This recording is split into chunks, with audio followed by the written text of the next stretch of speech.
This is chapter number 4, agriculture.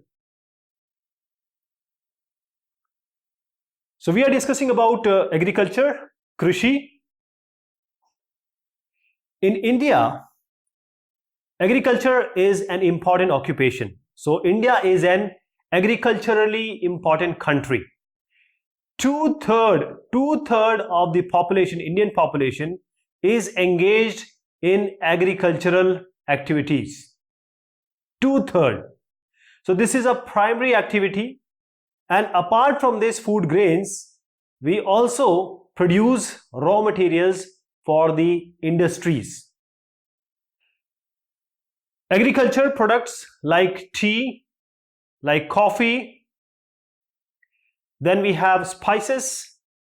These are important export-wise, so we export it.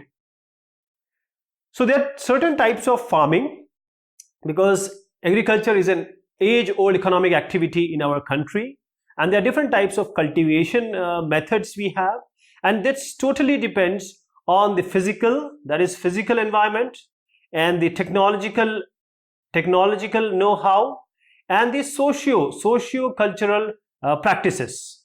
So these three, they define what kind of farming is being done. So it starts from the subsistence. This is given here, subsistence to commercial type of farming. So let us see the types of farming. So primitive subsistence farming. So this is practiced on a small patch of land. So the land is small, and this is practiced with involving family or community labor. So no labor is hired. Only the family people, those people which are from the same family or secondary family, they only are involved. And they use very primitive types of tools like hoe, digging sticks. So very primitive type of tools they use, like the hoe, the dowel. One more thing is there, the dowel, and the digging sticks. So this type of farming, it depends on the monsoon also, the natural fertility also, and the other the suitability of the environmental conditions to the crop being grown. So this is predominantly the manual labor is involved here, and it depends, as I said, on rainfall, that is monsoon for irrigation, and the artificial fertilizers and technology is not used. It is not used. So this kind of primitive subsistence farming is slash and burn. So this comes under slash and burn agriculture. So what is this slash and burn? The name itself says slash and then just burn. Just burn. That is, it's a primitive system of farming in which a piece of land, first it is cleared for vegetation by slashing. This is slash. So this land is first slashed or cleared for vegetation and burned, and then it is cultivated.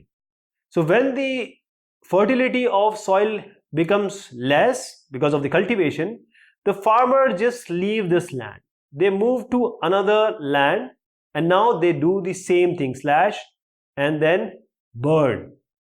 So this allow, because it is being left, this has been left now, the first one is left, they have gone to second one. So when this first one is left, this allow it to regain the fertility naturally, because the remnant or ash of the burnt vegetation is already there. And this is mostly or mainly done or widely prevalent among the tribes of Assam, Meghalaya, Chhattisgarh, Andaman Nicobar Islands. This is also called with different names in different places, called normally as jhuming or shifting cultivation. Jhuming or shifting cultivation. Then we have intensive subsistence farming. What does this mean? There is just a slight difference. So which we talked about slash and burn technique, that is only family members are involved here, and they just clear slash the vegetation and then they burn, and they cultivate and then they go to some other place. In this intensive subsistence farming, say what happens?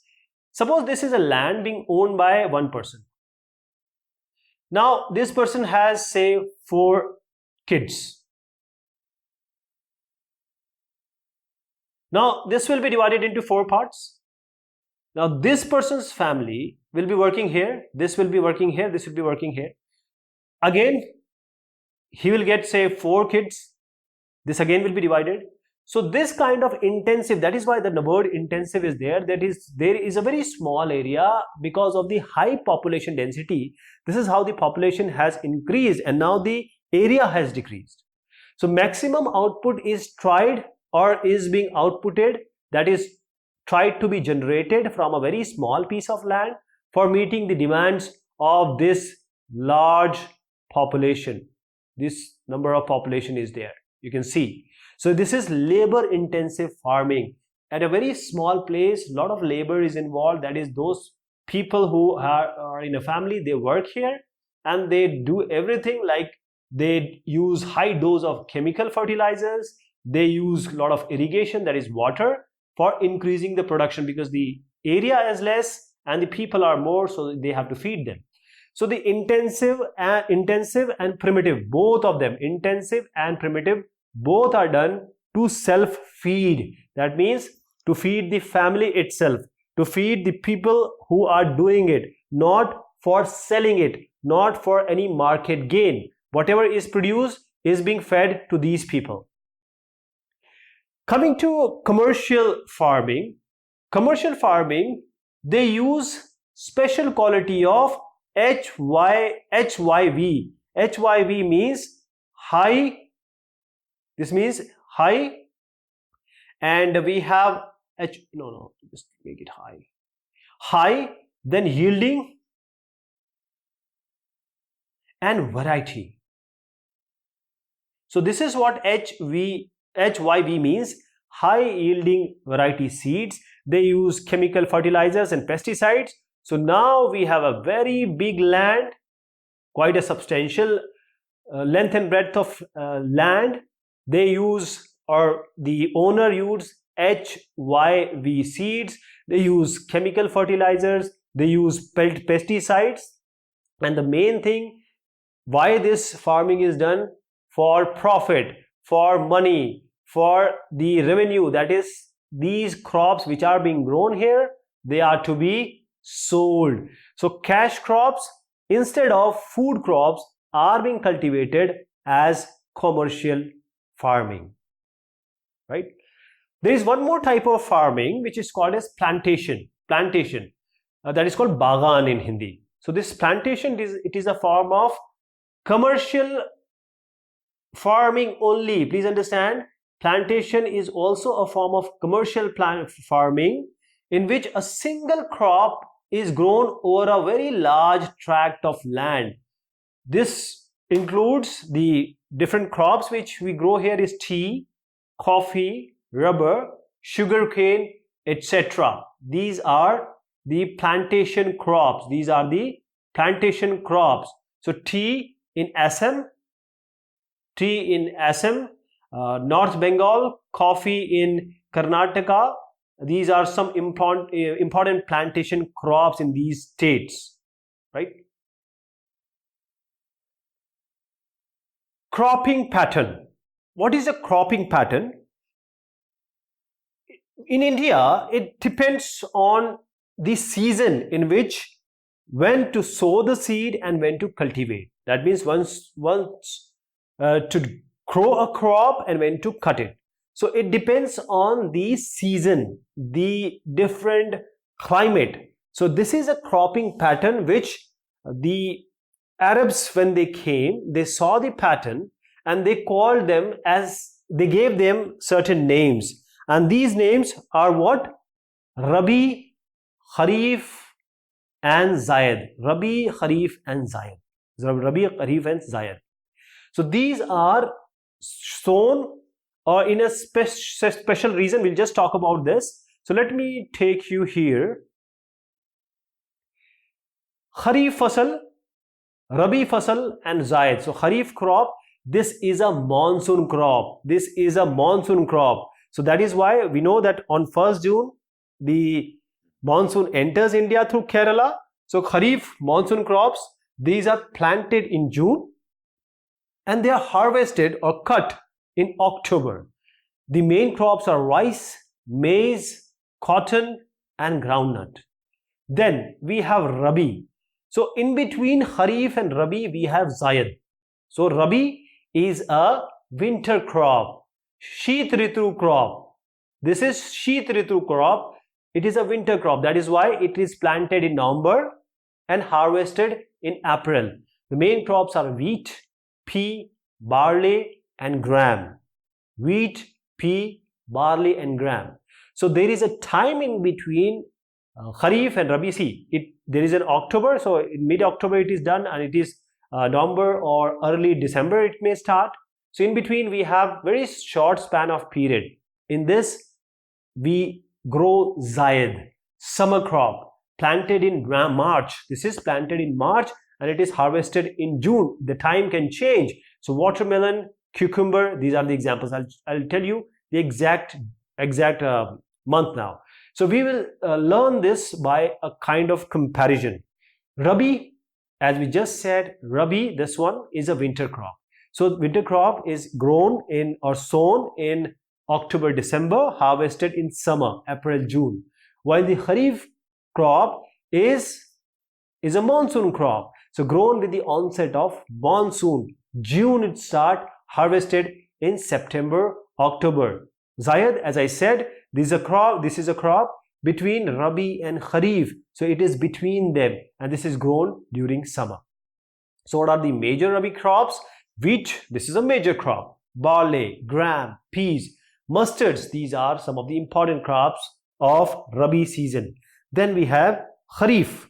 Kharif, this, as I said, grown in June, harvested in September, October. So major crops is paddy, rice. Why we need rice? See, Kharif is a monsoon crop and you know paddy or rice need lot of water. So this way you can remember maize, jawar, bajra, tur dal, moong dal, urad dal, soya bean, jute, cotton, groundnut. These are the major Kharif fasal. In Zaid, we have in between, like mostly these crops are not the food grains, watermelon, muskmelon, cucumber, vegetable, and the fodder crops. That is to feed the cattle, etc. These are the fodder crops. These are some of the crops being grown. And sugarcane is an annual crop. It takes 7 to 8 months for sugarcane to grow, so it's an annual crop. Now in Rabi, this is availability of precipitation helps in the growth of Rabi crops. There has to be some kind of precipitation is good. Kharif, paddy is an important crop of Punjab and Haryana. We know that rice production is more in Punjab and Haryana. In Rabi, the success of Green Revolution is awarded, or you can say this has also been an important factor in the growth of Rabi crops. Kharif, in Assam, West Bengal and Odisha, in one year, 3 crops are grown of paddy. 3 crops of paddy in Assam, West Bengal and Odisha are grown, and these are known as Os, Aman, Boro. Os, Aman, Boro. So this is about the Rabi, Kharif and Zaid. These are the cropping pattern. And now we will talk about the major crops. We'll start with the rice. Let me show you, this is the rice cultivation. And here we have rice which is ready to be harvested in the field with the food grains already ready. So let me take you to rice. Rice is a staple diet of India. India ranks second in the world in terms of rice production after China. Rice, as we now know, it's a Kharif fasal because it needs a lot of water. So it has to be some water, or the paddy crops are always in the water. They are, the starting point where we sow seed, it needs a lot of water. Temperature needed is about 25% centigrade and a very good amount of humidity is required. The rainfall should be more than 100 centimeter, and major rice producing areas are West Bengal, Uttar Pradesh, Bihar, Odisha and Chhattisgarh. So these are the major areas. These are the major areas which we talked about. Then we have some minor areas also. These are some minor areas also. So these are the major areas. This is West Bengal. This is West Bengal. Then we have Uttar Pradesh here, Bihar, Odisha and Chhattisgarh area.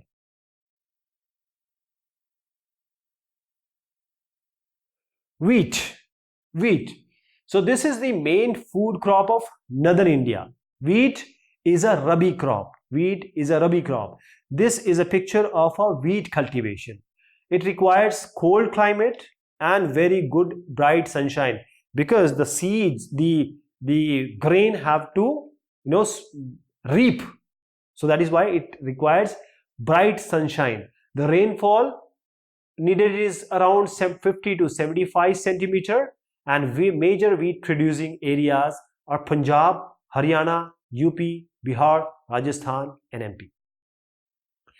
Along with these two crops, we talked about rice and wheat, we have millets. Millets means, we also call it as mota grain, that the bigger grain. Rice and wheat are not in that. Millets means we have mota anaj. So millets comes in this. Jawar, bajra, ragi. These are important millets. So jawar, if you see, these are the picture. This is the bajra and this is the maize. Maize is nothing but the bhutta, is bhutta. So jawar, third most important crop in terms of production is jawar. It grows well in the moist areas where we have good humidity. And then largest producer of jawar is Maharashtra. Then following is Karnataka, Andhra Pradesh and Madhya Pradesh. Coming to bajra, this grows well on the sandy soil, balua soil, where we have a blend of the reth, that is sand, and the main soil, that is the black soil. So sandy soil and black soil, these are very good for bajra. Largest producer is Rajasthan. Which is the largest producer in bajra? Rajasthan. Then comes Uttar Pradesh, Maharashtra, followed by Gujarat and Haryana. Coming to ragi. Ragi is a crop that grows very well on red, black, sandy, loamy and black soil. Which state is the largest producer of this ragi? It's Karnataka. Karnataka is the largest producer of ragi. Then comes the Tamil Nadu. This ragi is very rich in Fe, iron and Ca, calcium. So ragi is very important as in terms of paushtikta, nutrients. So iron and calcium, these minerals are being found. These are actually elements. Then coming to the most important, which you find everywhere in the northern India, bhutta. You will see them, people eating it raw just by just burning it somewhat. So maize, it is used both as food and fodder. The temperature required is around 21 degrees centigrade to 27 degrees, and they grow well on old alluvial soil. Old, alluvial means jalod mitti. So old alluvial soil. And who are the major producers? Again, maize, starting with Karnataka, then Uttar Pradesh, Bihar, Madhya Pradesh and Andhra Pradesh.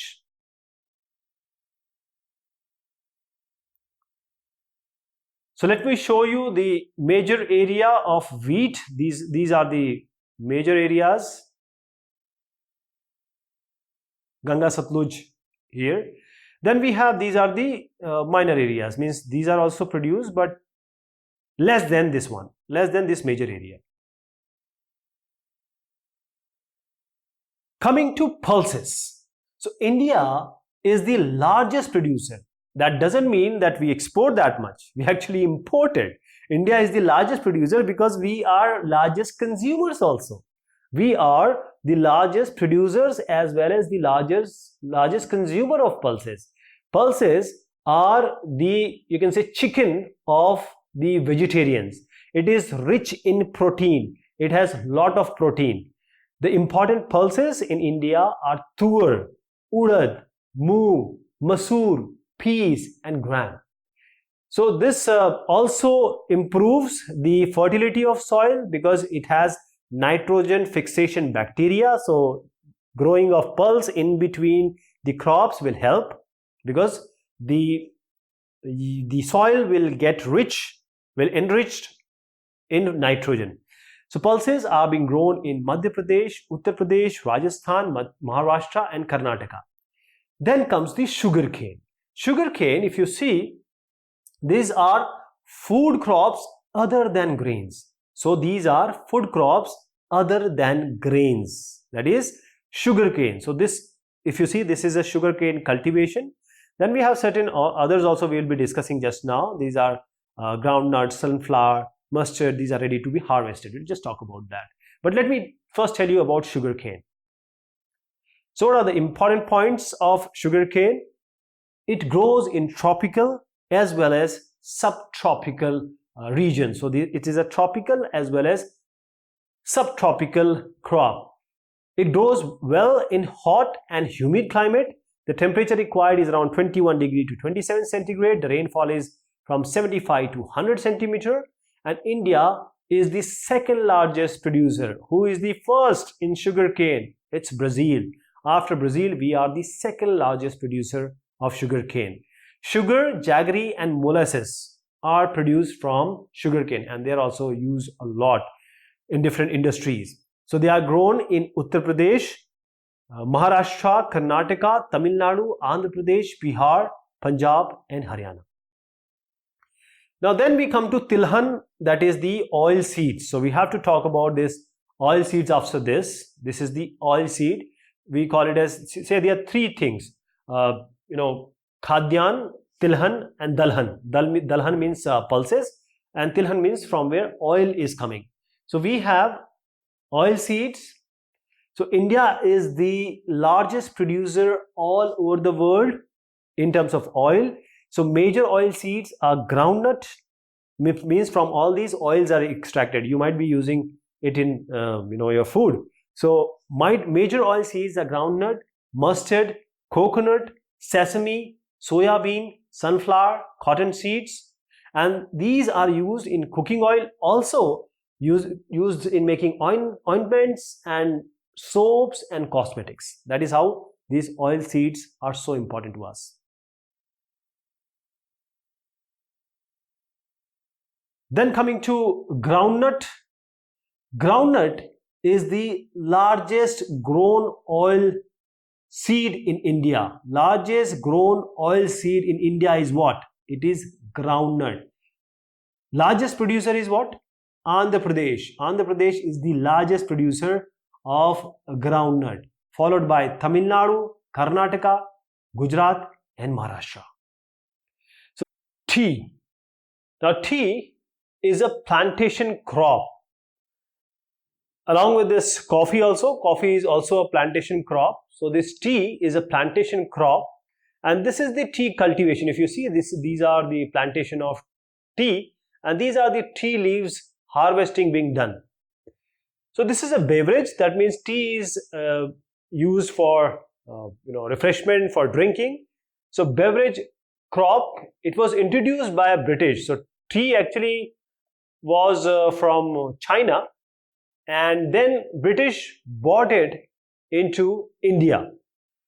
It grows well in tropical as well as subtropical climate on fertile soil, but it requires labor intensive. So this is a labor intensive farming it requires. In Assam, West Bengal, Tamil Nadu and Kerala, tea is planted. And India is the largest producer. Along with this, the producer, India is also the largest consumer also and exporter of tea to the world. Coming to coffee. Coffee is also a beverage. So India accounts for 4% of world's coffee production, 4%. So two varieties of coffee, Arabica and Robusta, these are grown in India.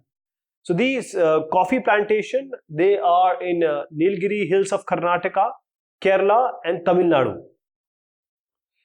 So this coffee and tea, they are beverage, and this variety which we just talked about, it came from Yemen. These two, Arabica and Robusta, and this variety is in demand. So initially the cultivation was introduced on the Baba Budan Hills, and after that, well, now we have the Nilgiri Hills of Karnataka and Kerala and Tamil Nadu. And when we talk about this tea, as we just talked about Assam, West Bengal, and Tamil Nadu and Kerala. So in Assam, these major tea producing states, as we saw, Assam and hills of Darjeeling, Jalpaiguri district, West Bengal, in Tamil Nadu and Kerala. And apart from this, Himachal Pradesh, Uttaranchal, Meghalaya, Andhra Pradesh and Tripura, they are also tea producing states. And as we said, that we are producer as well as the leading exporter of tea. Coming to horticulture crops, so India is the largest producers of fruit and vegetables. So growing fruit and vegetables, it comes under horticulture. If you see here that India is producer of tropical as we just saw, temperate fruits. So mangoes of Maharashtra, Andhra Pradesh, Uttar Pradesh and West Bengal. Oranges of Nagpur and Cherrapunji, that is Cherrapunji in Meghalaya. And bananas of Kerala, Mizoram, Maharashtra and Tamil Nadu. Lychee and guava of Uttar Pradesh and Bihar. And pineapples of Meghalaya. Grapes of Andhra Pradesh and Maharashtra. Apples, pears, apricots and walnuts of Jammu and Kashmir and Himachal Pradesh. They are in demand all over the world. So India is producing 13% of the world total vegetable. And what do we have here? Pea, cauliflower, onion, cabbage, tomato, brinjal and potato. So let me go through this again. Mango, it is grown in Maharashtra, Uttar Pradesh, Andhra Pradesh and West Bengal. Oranges are grown in Nagpur and Cherrapunji. Bananas in Kerala, Mizoram, Maharashtra and Tamil Nadu. Apple, pears and apricot grown in Jammu Kashmir and Himachal Pradesh.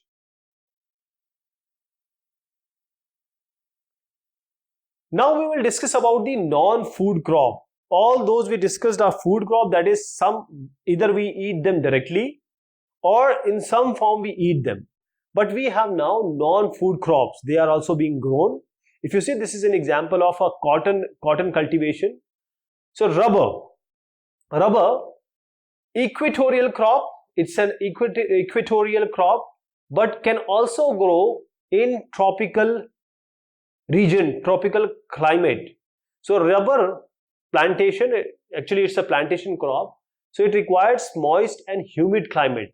The rainfall about 200 centimeter and temperature about 25 degrees centigrade. That is why Kerala, Tamil Nadu, Karnataka and Andamans, they are the producers of, or the rubber plantation is there. India is the 5th largest producer of natural rubber. We are 5th largest producer of natural rubber. Let me go again to the places where we get rubber. It is Kerala, Tamil Nadu, Karnataka and Andaman, right? Now we have some fiber crops. These fiber crops, let me show you one more thing, that this rubber is used where. Most of the rubber we generate is employed or used in auto tires and tubes. Then we have dipped goods, latex, belts and hoses, footwear, camelback, cycle tires and tubes. Fiber crops, cotton, jute, silk, hemp. Hemp is a cannabis. So these are fiber crops grown in India. Coming to cotton, India ranks 3rd in the terms of cotton production. So we are 3rd as far as cotton is concerned all over world. So cotton is grown on black soil of the Deccan Plateau. It requires high temperature and light rainfall for growing. So it needs 210 frost-free days. So if there is frost, then then we will have some problem. So 210, there should not be any frost, and it needs bright sunlight. It is a kharif crop. Cotton is a kharif crop. So we are talking about cotton. It requires temperature and light, high temperature and light rainfall for growing. So this cotton, jute, silk, hemp, in this cotton, it is a kharif crop. It is a kharif crop, and it takes 6 to 8 months to mature.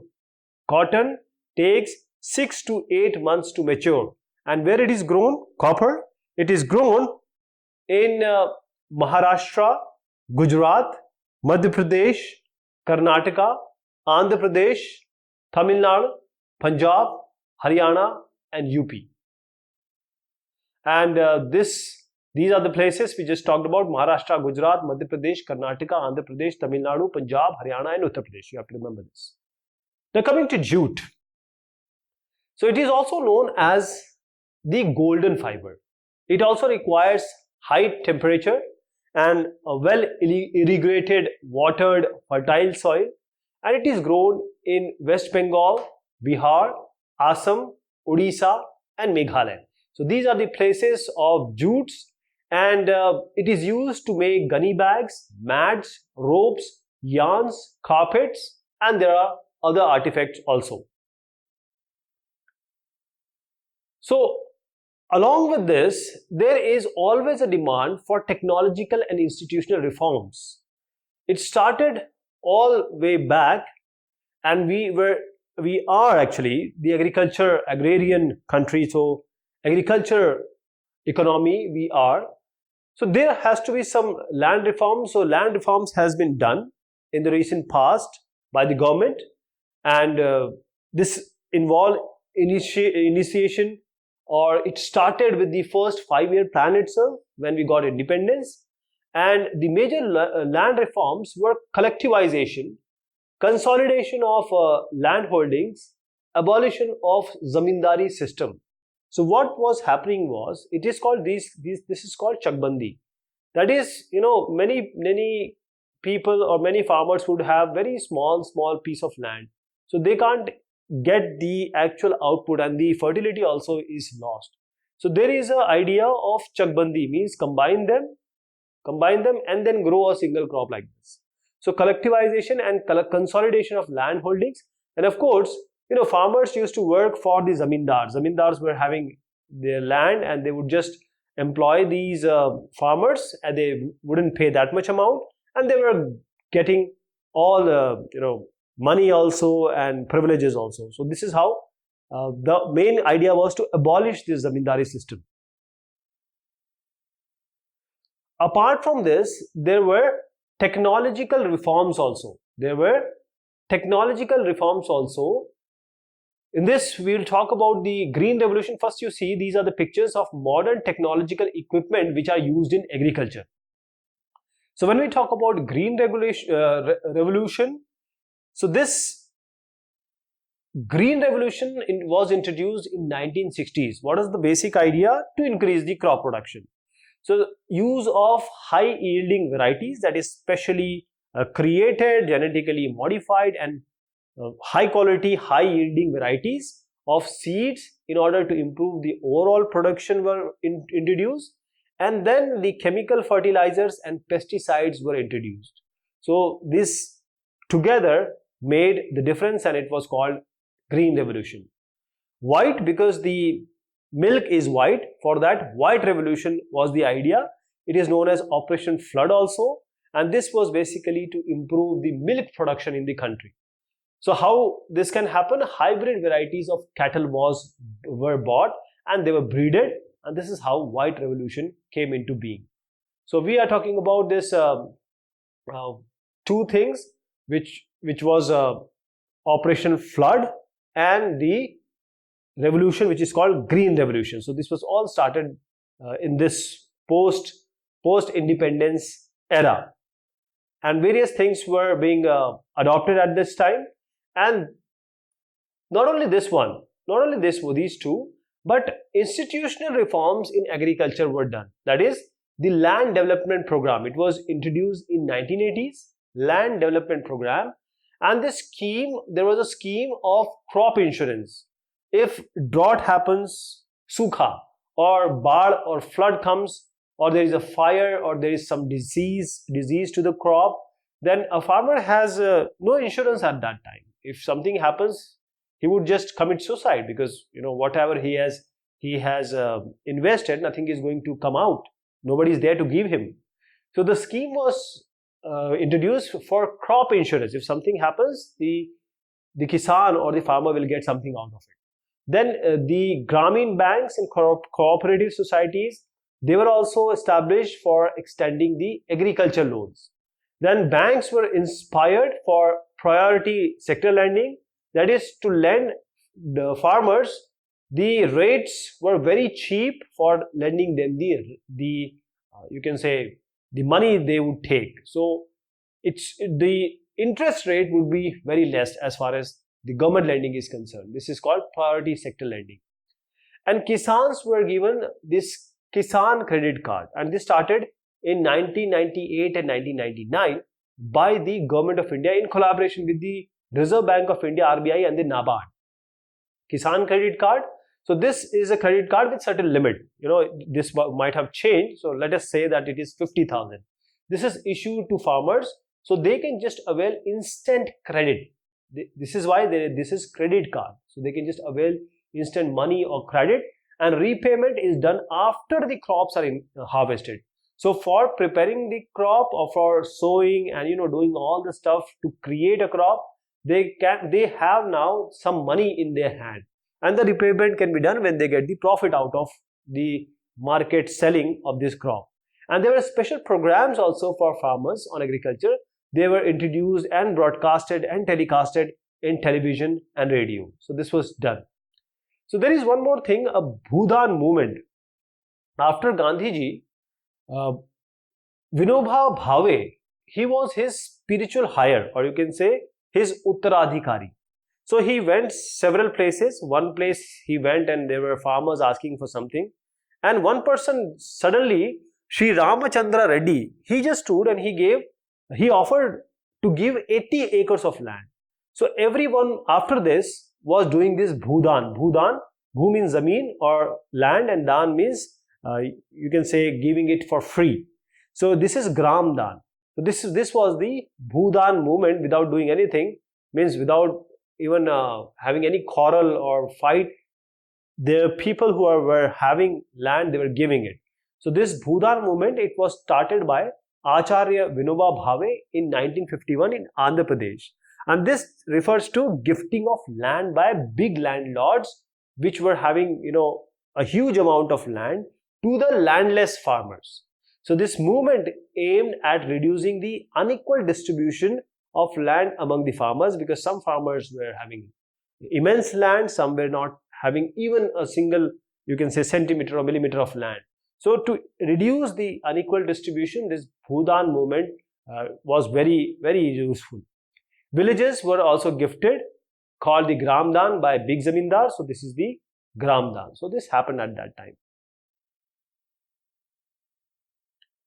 Then government came up with the public distribution system, and this was a revolution actually. Bhutan was a revolution. It was bloodless because people were giving them the lands, etc. by themselves. Now coming to the public distribution system, it is a program of the government, and the government started this program just to ensure, because it is government duty to ensure food security of food grains to people, poor people, at a very highly subsidized prices. Now this is not subsidized, this is highly subsidized price. This, if you get say rice at 50 rupees per kg, you will get here in 2 rupees per kg, 3 rupees per kg. This is how the level of subsidy was given in this public distribution system. So ration cards are issued to each household with their how many people live there, and food grains along with the kerosene and various other things, oil, can be purchased from a fair price shops under the system, and these shops were properly governed by the government. Then comes the Food Corporation of India, FCI, and this is a nodal agency. This does procurement and storage of food grains. So FCI, what is the task of FCI? It is the procurement and then to store the food grains. And why this is done? In order to ensure again the food security, that is the food availability for people of India. Then government came up with a minimum support price. See, if government doesn't take things or crops or final things from farmers, what will happen? Farmer goes to some market and there are so many people who are buying it, and they will ask for some different kind of money, means maybe exorbitant money. So governments fix a price, say 1600 per kg for rice or wheat. I'm just taking an example. So this is the minimum support price. So if a farmer comes with 1 ton or 100 kg of rice, he will get at least 1600 bucks. This is the minimum support price. So anybody who is actually buying, maybe outside the government, he cannot go below this 1600, because the farmer will say, okay, you are buying in 1700, why would I give you? Means you are buying in say 1500, why would I give you? I'm getting 1600 from the government. So this is the minimum support price at which the FCI, Food Corporation of India, procures, because the idea of procurement or the task of procurement is done by FCI. So FCI procures food grains from the farmers. Then comes the organic farming. Farming, because while green revolution was taking place, so a lot of fertilizers, chemical fertilizers and pesticides were being used, and that caused the land degradation. So it became very important for the farmers now to adopt the organic farming and government to support it. So this is a form of agriculture that employs only natural methods, no chemical or any other method, such as just crop rotation, green manure, biological pest control and mechanical cultivation for getting a higher yield, higher crop. So only the way it has to be done, it should be done. No other added thing will be entertained in organic farming. So it does not rely, or it does not use or allow any chemical fertilizers or pesticides. Therefore it does not degrade the quality of soil. So there is no land degradation here. So this is what we talked about the FCI, about the PDS system. There is one more thing I need to tell you, that there are certain classes in which the people are defined or divided: BPL and APL. So BPL are below poverty line, APL are above poverty line. So these all FDS or PDS is the public distribution system. These are being done specifically to feed the BPL, because the main idea is the food security. No one should sleep without food. Every citizen of this country should get at least that amount of food in very fair price, very reasonable price. So this is what being done. And the basic one more thing which comes here is the way in which the agriculture is being done. So all this inefficient way of irrigation, that is a lot of water or irrigation, a lot of fertilizer, pesticides, these all things has to be changed. And pulses and all the wheat grains, the grains, they need to be grown in tandem, so that the soil does not lose its fertility, because pulses have nitrogen fixation bacteria. And then all these things, if it is done, these kind of situation will not arise. All these suicides, etc., will not arise. And then we talked about the organic farming, and this will restore all those land degradation which was going on. And now the things are that apart from rice and sugarcane, there are other fuels or ways also, that is the biodiesel crops like jatropha and jojoba. They need much less irrigation than rice and sugarcane. So India is a diverse climate. So all these things can be harnessed, and wide range of high value crops can be grown by this organic farming, genetic engineering, all these. Genetic engineering is a concept in which a very small crop, say this is say a very small plant, and it gives some fruit, say tomatoes, and the normal tomato will go like this, it will give like this, some will grow, some will not grow, but this comes with genetic engineering. So now with little effort, lot of production can be done. So this is all about this chapter. Thank you so much. Take care of yourself.